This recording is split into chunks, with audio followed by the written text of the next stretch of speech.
여러분 안녕하세요. 오늘은 계속하여 왕좌의 게임 시즌5의 1화를 소개해드릴게요. 전편에서 갑자기 장벽에 나타난 스타니스가 야경대를 도와 야인 두목 만스를 체포하면서 존 일행은 드디어 공경에서 벗어납니다. 그 외 브란 일행은 열심히 새눈까마귀를 찾아다니다 끝내 꿈속에 등장하던 새눈까마귀를 찾는 데 성공하고 아리아는 무예를 배우러 배를 타고 브라봇으로 출발했죠.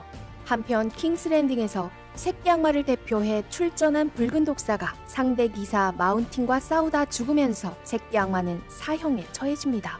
제이미와 바리스는 몰래 새끼 악마의 탈출을 도왔고 떠나기 전 진상을 밝히려 마운틴의 방에 찾아간 새끼 악마는 사랑하는 애인 쉐이가 침대에 누워있는 것을 보고 괴로워하며 선수 애인 쉐이와 부친 타이윈을 죽인 뒤 킹스랜딩을 떠납니다. 1화 시작할게요. 타이윈의 죽음에 애도를 표하고 있는 제이미와 셰르세이. 그들은 새끼 악마가 부친을 살해한 범인임을 알고 있는데요. 결과는 생각도 않고 그렇게 새끼 악마를 감싸더니 부친을 죽게 만들었다며 셰르세이는 제이미를 질책합니다. 어쩌다 상황에 맞는 말을 하는 셰르세이. 제이미는 할 말이 없었는데요. 이어 장례식장에서 사람들은 분분히 셰르세이에게 위문하지만 그녀는 콧방귀를 삔니다. 타이윈의 죽음을 확인하려는 가식적인 사람들이기 때문이죠. 그런데 장례식장에 아주 익숙한 얼굴이 보입니다. 그는 바로 사촌 란셀인데요. 모양이 많이 변해 있습니다.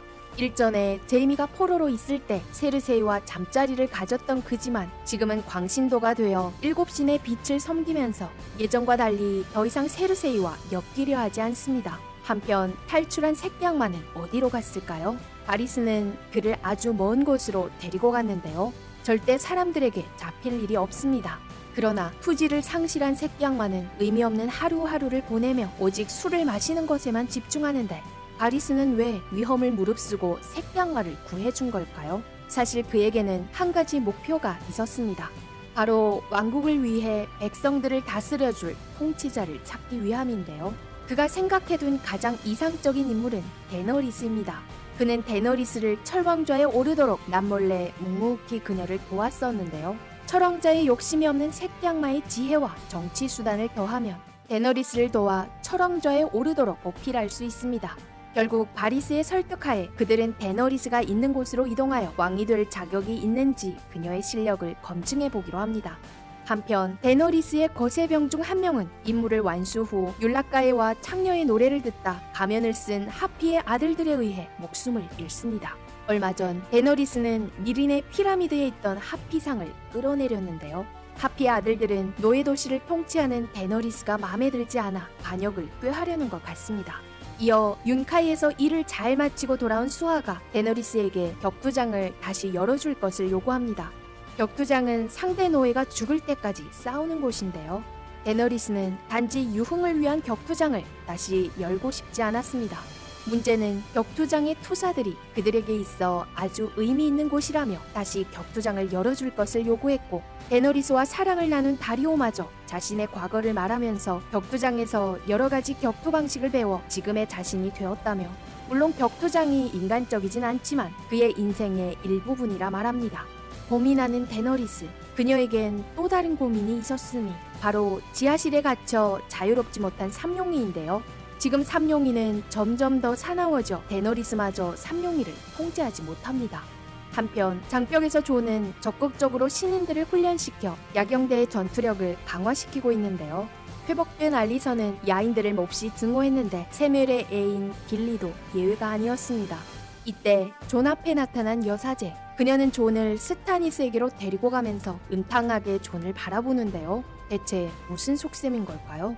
사실 스타니스가 존을 찾은 것은 목적이 있어서입니다. 그는 스타크가를 도와 북부를 탈환해올 것이지만 지금은 무엇보다 더 많은 병사가 필요하다 말하는데요. 그 말인즉슨 존이 야인 두목을 설득해 그의 부하들이 스타니스를 위해 싸우게 하려는 것인데요. 그러나 만스는 자유분방한 자신의 수하들이 이방인들의 싸움에 끼는 것보단 자유인으로 사는 게 소원이라며 죽을지언정 절대 굴복하지 않습니다. 만스를 존경하는 존은 어떻게든 만스를 살리려 설득해보지만 결국 아쉬움을 뒤로 한 채 돌아와야 했습니다. 과연 만스는 어떤 결정을 내릴까요? 이어 화면이 바뀌고 스타니스는 만스에게 무릎을 꿇으면 살려주고 그렇지 않을 경우 화형하겠다 말합니다. 존을 보고 또 자신들의 수하를 둘러보던 만스는 결국 무릎을 꿇지도 항복하지도 않았는데 나무에 묶이는 만스. 여사제는 불을 붙이며 산채로 만스를 태워 죽이는 것으로 사람들에게 진정한 왕은 스타니스라며 경고하는데요.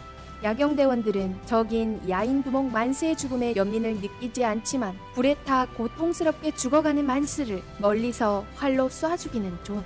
드디어 해탈한 만스. 1화는 이렇게 끝이 납니다. 존이 이러한 행동을 한 것은 자신이 존경하던 만스가 산채로 고통스러워하며 죽어가는 것을 볼 수 없어서인데요. 그러나 이 행동은 어쩌면 다른 이의 불만을 불러일으킬지도 모릅니다. 앞으로의 스토리가 어떤 방향으로 흘러갈지 2화 기대해 주시고요. 시청해 주신 여러분 감사합니다.